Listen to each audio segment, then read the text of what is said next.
श्री स्वामी समर्थ. प्रेक्षकांनो, आनंदी या मालिकेमध्ये आता खरोखरच जबरदस्त असा ट्विस्ट येताना आपल्याला पाहायला मिळणार आहे. मालिकेमध्ये आनंदीला दुबईला विकायचा प्लॅन या विद्याधरने आखलेला असतो आणि त्या ज्या एजंट आहेत त्या एजंटला भेटण्यासाठी इकडे शलाका गेलेली असते आणि शलाका मात्र आता इकडे पोलिसांच्या ताब्यात रेड हँड सापडल्यामुळे तिने या सगळ्यामध्ये विद्याधरचं नावसुद्धा गोमलेलं असतं आणि पृथ्वी त्याच वेळी इकडे शलाका आणि ह्या विद्याधरला भेटायला आलेला असतो आणि त्याच्यासमोर आनंदीच्या किडनॅपिंगचं, आनंदीची तस्करी करण्याचं सगळं रहस्य उघड झालेलं असतं आणि इकडे रागाने पेटून उठलेल्या या आपल्या पृथ्वीने डायरेक्ट इकडे विद्याधरचं थोबाड पोलिसांसमोर फोडलेलं आपण इकडे पाहणार आहोत. आणि काका, तू माझा काका असल्याची लाज वाटत आहे असं सुद्धा पृथ्वीने इथे ऐकवलेलं असतं आणि अखेरीस आनंदीला न्याय इकडे मिळालेला असतो. शलाकाच्या एका मूर्खपणामुळे इकडे विद्याधर सुद्धा अलगत या सगळ्या प्रकरणात अडकला गेलेला आहे आणि या दोघांनाही आता पोलिसांनी इकडे पकडलेला आपण पाहणार आहोत. पण हे सगळं मध्ये कशा प्रकारे घडत जाणार, कसं दाखवलं जाणार हे जर तुम्हाला जाणून घ्यायचं असेल तर प्रेक्षकांनो, तुम्ही आपला हा व्हिडिओ अगदी शेवटपर्यंत बघा, म्हणजे तुमच्या सगळं काही इकडे लक्षात येऊन जाईल. बरं का, आता इकडे शलाकाला टीप लागलेली असते की आनंदी त्या धर्मशाळेमध्ये आहे. लगेच भर रात्री इकडे या शलाकाने विद्याधरला फोन केलेला असतो आणि ही आनंदाची बातमी सांगितलेली असते. विद्याधर बोलतो की वा वा वा शलाका, काय भारी बातमी दिलीस ग. आता इकडे शलाका बोलते की तुला ती रात साजरी करायची आहे ना, आता तुझं राहिलेलं अधुरं स्वप्न पूर्ण कर जा, तुला मी आनंदीचा पत्ता सांगितला आहे. यावर आता ही शलाका बोलल्याबरोबर लगेच विद्याधर बोलतो की नाही, त्या आनंदीने मला तिच्या अंगाला कधीही स्पर्श करून दिला नाही, त्यामुळे मी आता तिला कधीही हात लावणार नाही, पण तिला मी गिधाडांच्या तावडीत नक्की देणार. मी दुबईच्या लोकांना आता ह्या आनंदीला विकून टाकणार आणि मग जाऊ दे, अशी गिधाडासारखी अनेक पुरुष येतील जातील, तिला हात लावतील, तिच्यावर तुटून पडतील, तेव्हा तिला माझी किंमत कळेल. असा आता इकडे घाणेरडा, खूप खालच्या दर्जाचा किळसवाना प्लॅन इकडे आता विद्याधरने केलेला असतो आणि हे ऐकून धनश्री आता विद्याधरला अडवत असते की तुम्ही असं काही करू नका. भाऊजींचा राग तुम्हाला चांगलाच माहिती आहे आणि यातून जर काही बिघडलं तर भाऊजी तुमच्या तोंडाला नुसतं काळं फासणार नाही, तर तुम्हाला डायरेक्ट जेलात टाकतील आणि पुन्हा त्या कोर्ट कचऱ्या नको रे बाबा. आता विद्याधरने डायरेक्ट इकडे धनश्रीचं नरडा आवळलेलं असतं आणि बोलतो की हे काळं थोबाड, तू मला अजिबात आडवं आणू नकोस, नाहीतर तुलाच त्या दुबईच्या लोकांना विकीन आणि त्याचे पैसे घेऊन मी मजा करील. इतका नीचपणा विद्याधरने इथे बोलून दाखवलेला असतो. बरं का, सुंदर दिवसाची सुंदर सकाळ झालेली असते. आनंदी आता या धर्मशाळेत इथं बसलेली असते आणि आनंदीला भेटण्यासाठी आता इकडे आपल्या आरती आलेली असते. तो ज्या मोबाईलवरनं, ज्या फोनवरनं आनंदीने आरतीला फोन केला होता त्याचं लोकेशन ट्रेस करत करत आता आरती इथं आलेली असते आणि आल्याबरोबर इकडे आनंदीला घट्ट मिठी मारते आणि आपली आरती इकडे खूप रडते, मन मोकळं करते, आनंदीला ओरडते सुद्धा, आनंदीला वेडी बोलते आणि आता इकडे छान दोघी बहिणींचं प्रेमाचं सुंदर नातं आपल्याला इथे पाहायला मिळणार आहे. आणि आरती बोलते, हे फक्त माझ्याकडनं झालं, आता घरी गेल्यानंतर आरच्या आणि आबा हे सुद्धा तुझ्यावर खूप ओरडणार आहे, कारण तू ह्या वेळेस वागलीस तसं आहे. आनंदी, आम्हाला सोडून येताना तुला काहीच कसं वाटलं नाही, असा आता आरतीने आनंदीला प्रश्न केलेला असतो आणि आनंदीलाही तिची चूक इथे समजलेली आपण पाहणार आहोत. का आता इकडे मालक साहेब बोलत असतात की तो एजंट, आनंदीची माहिती पुरवणारा एजंट आपला फोन उचलत नाही. यावर आता शिर्के बोलतात की असं कसं काय झालं, अख्ख्या कोल्हापुरात तुमचं काम न करण्याची हिंमत कुणात नाही, हा एजंट का बरं असं वागतोय. यावर आता शिर्केंना मालक साहेब म्हणतात की तू त्याच्या ऑफिसला जाऊन बघू नये. यावर शिर्के बोलतात की त्याच्या ऑफिसला खूप मोठा टाळा आहे. आता इकडे मालक साहेबांच्या लक्षात आलेलं असतं की तो एजंट तिकडे विकला गेलेला आहे, त्यामुळे तो आपलं काम करणार नाही. मालक साहेब बोलतात की शिर्के, आता आपण स्वतः जातीने यामध्ये लक्ष घातलं पाहिजे आणि आनंदीची शोधाशोध आपणच केली पाहिजे, कारण कुठंतरी पाणी मुरत आहे याचा मला आता अंदाज आलेला आहे. त्यामुळे आनंदीचं हे प्रकरण साधं सोपं नाही. तुम्ही लगेच माणसं कामाला लावा आणि आनंदीची चौकशी करा. तितक्यात तिथे बापू येतात आणि बोलतात की एक आनंदाची बातमी आहे, कारण मला आबांनी फोन करून सांगितलं आहे की आनंदी सापडली आहे. आता इकडे मालक साहेब बोलतात की आपण लगेच त्या धर्मशाळेत जाऊया आणि आनंदीला घेऊन येऊया. तितक्यात तिथे मिथाली आलेली असते आणि मिथाली बोलते की बाबा, मला तुमच्यासोबत खूप काही महत्त्वाचं बोलायचं आहे. आज नागपंचमी आहे आणि माझी आई स्वतःच्या हाताने नाग तयार करायची आणि त्याची मनोभावे पूजा करायची. तसंच मला करायचं आहे. तुम्ही मला तो चिखलाचा नाग बनवण्यासाठी मदत करसाल का? आपण दोघे मिळून ते सगळंजण छानपैकी तयार करू आणि आज विधिवत पूजा करूयात. आपण आपल्या आईची आठवण काढूया. मला माझ्या आईची आठवण येते आणि मला हा नाग तुमच्यासोबत करायचा आहे. माझ्या दोन्ही भावांनी तुमच्याकडनं सगळ्या अपेक्षा सोडून दिल्या आहेत, पण माझा तुमच्यावर पूर्ण विश्वास आहे आणि मला नक्की माहिती आहे की तुम्ही मला नाराज करणार नाही. आपण दोघं करायचा ना नाग तयार चिखलाचा, असा मिथालीने इकडे बापाकडं हट्ट केलेला असतो. आबा बोलतात की मिथाली, अगं युगंधरला काम आहे. पण युगंधर बोलतो की नाही, ठीक आहे मिथाली, जा तू तयारी करायला घे, कारण मुलीच्या हट्टापुढं बापाचं काही चालत नाही, ते अगदी खरं आहे.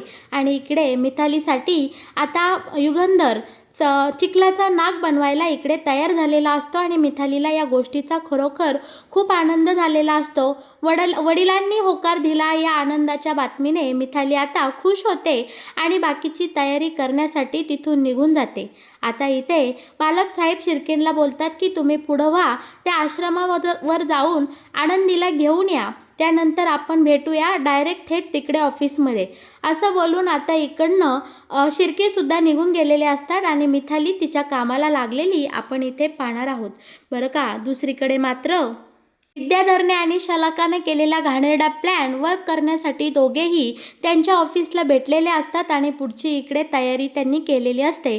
त्यांनी दुबईच्या खूप मोठ्या एजंटला इकडे फोन लावलेला असतो आणि आनंदीला त्याला विकायचा असा जबरदस्त प्लॅन केलेला असतो.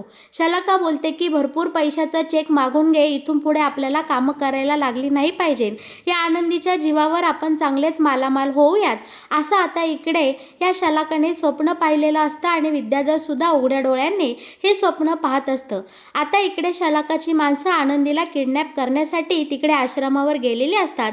तिथल्याच आश्रमावरच्या एका व्यक्तीला फोन करून आता ह्या विद्याधरने खरेदी केलेलं असतं आणि इकडे सांगितलेलं असतं की लवकरात लवकर आनंदीपर्यंत आमच्या माणसांना पाठवा आणि आनंदीला भरून त्या बॉक्समध्ये इकडे पाठवून द्या. यावर तो माणूस बोलतो की आरती नावाची मुलगी आनंदीला भेटण्यासाठी आली आहे, ती गेली का हे तुमचं काम नक्की करू, असं आता इकडे त्याने सांगितलेलं असतं बरं का. आता इकडे विद्याधर बोलतो की तुला जे करायचं ते कर, पण आमचं काम चोख झालं पाहिजे, तुझे पैसे तुला मिळून जातील. आता इकडे ही शलाका आणि विद्याधर इतके उतावळे झालेले असतात ना पैसे आणण्यासाठी. आता दोघेही जण त्या ब्रोकरला भेटण्यासाठी निघालेले असतात. तितक्या तिथे पृथ्वीचा फोन आलेला असतो की काका, मला तुझ्यासोबत बोलायचं आहे, महत्त्वाचा निर्णय घ्यायचा आहे, त्यामुळे तू कुठेही जाऊ नको, मावशीला आणि तुला भेटण्यासाठी मी तिथे येतो. यावर आता विद्याधर बोलतो की ठीक आहे ये. आणि आता इकडे शलाका बोलते की कशाला याला बोलून घेतलं, याचं तरी काय काम आहे मधी मधी. यावर आता आपला विद्याधर बोलतो की हे बघ शलाका, तू जाऊन त्या ब्रोकरला भेटून ये, तोपर्यंत इकडे पृथ्वीचं काय म्हणणे आहे ते मी ऐकून घेतो. आणि शलाका तिकडे त्या ब्रोकरला भेटण्यासाठी निघून गेलेले आपण इकडे पाहणार आहोत. आणि प्रेक्षकांनो, एकीकडे आश्रमामध्ये आनंदीचं किडनॅपिंग एकदम यशस्वीरित्या पूर्ण झालेलं असतं. त्या विद्याधरच्या माणसाने, शलाकाच्या माणसाने आनंदीला एका पेठाऱ्यात भरून तिथून आश्रमातून गायब केलेला आपण इकडे पाहणार आहोत. आरतीच्या ही गोष्ट लक्षात आलेली असते. आरतीने आश्रमामध्ये खूप मोठा कांगावा केलेला असतो. माझी बहीण कुठं गेली, आता तर इथं होती, तिला कुणीतरी पळवून नेलं, असा आरोप संपूर्ण या धर्मशाळेवर आरतीने लावलेला असतो. आणि धर्मशाळेच्या ज्या मॅडम असतात त्यासुद्धा आता इकडे धर्मशाळेमध्ये आलेले असतात आणि त्यांनी पोलिसांना खबर केलेली असते की आमच्या आश्रमातून एक अंध मुलीला कुणीतरी पळवून नेलं आहे आणि तिची चौकशी सुरू करा, लवकरात लवकर शोध घ्या.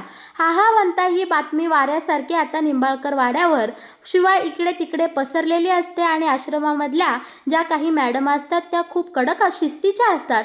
त्यांनी पोलिसांना ताबडतोब बोलावून आनंदीचा शोध घेण्यासाठी आता इकडे संपूर्ण पोलीस फौज कामाला लागलेले आपण इकडे पाहणार आहोत. आणि खरोखरच त्या मॅडमची वट आणि त्यांची ओळख खूप मोठी असते, त्यामुळे पोलिसांनीही इकडे कसून शोध घेतलेला असतो, चौकशी केलेली असते. आणि शोध घेता घेता आता त्यांच्या असं लक्षात आलेलं असतं की दुबईवरून बायका घेऊन जाण्यासाठी खूप मोठी माणसं आलेली आहेत असा पोलिसांना वायरलेसवरून खूप मोठा मेसेज आलेला असतो आणि त्यांना लोकेशनही मिळालेलं असतं. बरं का प्रेक्षकांनो, इकडे शलाका आता बरोबर या सगळ्या कचाट्यात अडकणार असते, कारण शलाका या सगळ्या गोष्टीपासून गाफील असते. इकडे विद्याधरच्या सांगण्यानुसार ती त्या मोठ्या दुबईच्या एजंटला, ब्रोकरला इकडे भेटाय गेलेली असते. आनंदीची तस्करीसाठी, खरं तर आनंदीचा व्यवहार करण्यासाठी ही शलाका पुढे निघून गेलेली असते. पण हे खूप मोठं जाळं आहे हे शलाकाला अजिबात माहीत नसतं. ऑलरेडी त्या माणसांनी भारतामधल्या बऱ्याच बायकांना इकडे धरून चालवलेलं असतं आणि ही टीप बरोबर वायरलेस करून पोलिसांना मिळालेली असते आणि पोलीस त्यांच्या मागावर असतात. ती माणसं बरोबर इकडे पोलिसांच्या हाती लागतात आणि त्याचबरोबर इकडे ही शलाका सुद्धा रेड हँड पोलिसांना सापडलेली आपण इकडे पाहणार आहोत. त्या माणसांबरोबरच इकडे शलाकाला सुद्धा पोलिसांनी ताब्यात घेतलेलं असतं. आणि प्रेक्षकांनो, इकडे आता ह्या शलाकाची एकदम कसून चौकशी सुरू केलेली असते की तू आपल्या भारतातल्या मुलींची तस्करी करते काय, तुझा काय संबंध आहे या ब्रोकर सोबत, या डीलर सोबत, म्हणून इकडे शलाकावर खूप मोठे घाणेरडे आरोप झालेले असतात. आणि कचाट्यात, पोलिसांच्या कचाट्यात सापडलेल्या या शलाकाने इथे पोपटासारखं तोंड उघडलेलं असतं आणि तिने सांगितलेलं असतं की माझा या सगळ्याशी काही संबंध नाही, मला विद्याधर निंबाळकरांनी या माणसाला भेटायला लावलं होतं म्हणून मी इथवर आले होते. यावर आता तो माणूस सांगतो की ही बाई आणि तो विद्याधर निंबाळकर मिळून एका मुलीला आम्हाला विकणार होते, एका पोरीची तस्करी करणारे होते. आनंदी नावाच्या एका महिलेची तस्करी करण्यासाठी यांनी आम्हाला इथं बोलवलं होतं, त्या बदल्यात यांना खूप मोठ्या रकमेचा चेक आम्ही देणार होतो, असं आता त्या ब्रोकरने डायरेक्ट पोलिसांना सांगून टाकलेलं असतं. आता चौकटीसाठी इकडे विद्याधरला सुद्धा पोलीस स्टेशनमध्ये बोलवलेलं आपण पाहणार आहोत. आता विद्याधर सोबत बोलण्यासाठी आपला पृथ्वी इकडे विद्याधरच्या ऑफिसला आलेला असतो आणि आता पृथ्वीला सुद्धा ह्या सगळ्या गोष्टी कळलेल्या असतात. काकासोबत पृथ्वी ही मावशीला सोडवण्यासाठी आता पोलीस स्टेशनमध्ये गेलेला आपण पाहणार आहोत. आणि पोलीस स्टेशनमध्ये गेल्यानंतर पोलिसांसोबत बोलल्यानंतर आता पृथ्वीचा हा सगळा प्रकार लक्षात आलेला असतो की काकाने आणि मावशीनी आनंदीची तस्करी करण्यासाठी या दुबईच्या ब्रोकरला कॉन्टॅक्ट केला आहे आणि आनंदीला त्यांना विकायची होती. याचा अर्थ आनंदीला मावशीने आणि ह्या माझ्या काकाने म्हणजे विद्याधरने किडनॅप केला आहे. एवढ्या मोठ्या सत्याचा खुलासा आता इकडे आपल्या पृथ्वीसमोर झालेला असतो. आणि आता मात्र पृथ्वीला या सगळ्या गोष्टींचा इतका भयानक राग आलेला असतो, त्याच्या कानांवर आणि डोळ्यांवर अक्षरशः विश्वास बसत नसतो. रागाच्या भरात आता पृथ्वीने पहिलं तर इकडे विद्याधरच्या जोरदार कानाखाली लगावून दिलेली असते आणि आता इकडे पृथ्वी त्याच्या लाडक्या काकाला बोलत असते की काका, अरे मला लाज वाटते की तू माझा काका आहेस आणि तुझ्यावर विश्वास ठेवून मी माझ्या सख्या वडिलांसोबत वैर पत्कारला आहे, खरंच या गोष्टीची मला आता लाज वाटत आहे, असं बोलून आता आपल्या ह्या पृथ्वीने इकडे काकाची लायकी दाखवून दिलेली असते. आणि आता इथे पृथ्वी मावशीला बोलतो की मावशी, तुझ्याकडनं ही आम्हाला अपेक्षा नव्हती ग, तू आमच्या आईसारखी दिसते, तू फक्त आमच्या आईसारखं दिसणंच घेतलं आहे, पण तुझे हे गुण आणि ही कारस्थानं अत्यंत खालच्या दर्जाची आणि नीच वृत्तीची आहे ग. एक बाई असून तू इतक्या खालच्या दर्जाचा विचार कसं काय त्या आनंदीविषयी करू शकते, हाच मला प्रश्न पडलेला आहे. आणि पृथ्वीने आता इकडे शलाकाची सुद्धा पार लायकी काढून दाखवलेली आपण इथे पाहणार आहोत.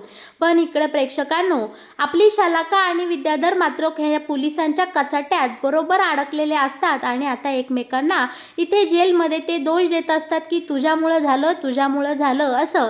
आणि पोलिसांनी मात्र आता यांच्यावर चांगली जोरदार कारवाई केलेली आपण इकडे पाहणार आहोत. आपल्या पृथ्वीने आता पोलिसांकडे चौकशी केलेली असते की आनंदीचा काही शोध लागला का, आनंदी कुठे आहे, आनंदी कशी आहे, याबद्दल आता इकडे पृथ्वी चौकशी करत असतो. तर मग प्रेक्षकांनो, कसं वाटलं तुम्हाला आनंदी या मालिकेत येणारा हा नवीन ट्विस्ट? मालिकेत येणारे असेच नवनवीन अपडेट तुम्हाला जर सगळ्यात आधी जाणून घ्यायचे असतील तर तुम्ही आपल्या या चॅनलला नक्की सबस्क्राईब करा आणि हो, आपल्या व्हिडिओला लाईक केल्याशिवाय अजिबात कुठे जाऊ नका. तुम्हाला जर आपला हा चॅनलवरचे व्हिडिओ आवडत असतील, तुम्हाला जर मी सांगितलेले ट्विस्ट मनापासून आवडत असतील तर तुम्ही नक्कीच आपल्या चॅनलसोबत शेवटपर्यंत जोडलेले राहा. आणि तुम्ही माझा हा व्हिडिओ अगदी मनापासून मन लावून पाहिलात म्हणून मी तुम्हा सर्वांचे इकडे मनापासून आभार मानते. आणि माझा व्हिडिओला तुम्ही असंच प्रेम देत जा अशी मी तुमच्याकडे विनंती करते. आणि माझ्या व्हिडिओ तुम्ही हा शेवटपर्यंत पाहिला म्हणून मी तुम्हा सर्वांचे इकडे मनापासून आभार मानते. धन्यवाद. तर मग प्रेक्षकांनो, आपली आनंदी आता निंबाळकर वाड्यावर तर सापडणार आहे. तो पेठारा नक्की निंबाळकर वाड्यावर कशा प्रकारे गेला? मालक साहेबांच्या हाती आनंदी लागेल का? आणि पृथ्वी आता या शलाका आणि विद्याधर सोबत काम करेल का? शिवाय प्रेक्षकांनो, आता पोलीस शलाकाला आणि या विद्याधरला नक्की काय शिक्षा देणार? अशा बऱ्याच प्रश्नांची उत्तरं तुम्हाला हवी असतील, बरेच प्रश्न तुमच्या मनात येऊन गेले असतील. या सगळ्या प्रश्नांची उत्तरं तुम्हाला आपल्या या चॅनलवर नक्की मिळून जातील. फक्त तुम्ही आपल्या चॅनलसोबत रोज जोडलेले राहा ही माझी तुम्हाला नम्र विनंती. धन्यवाद.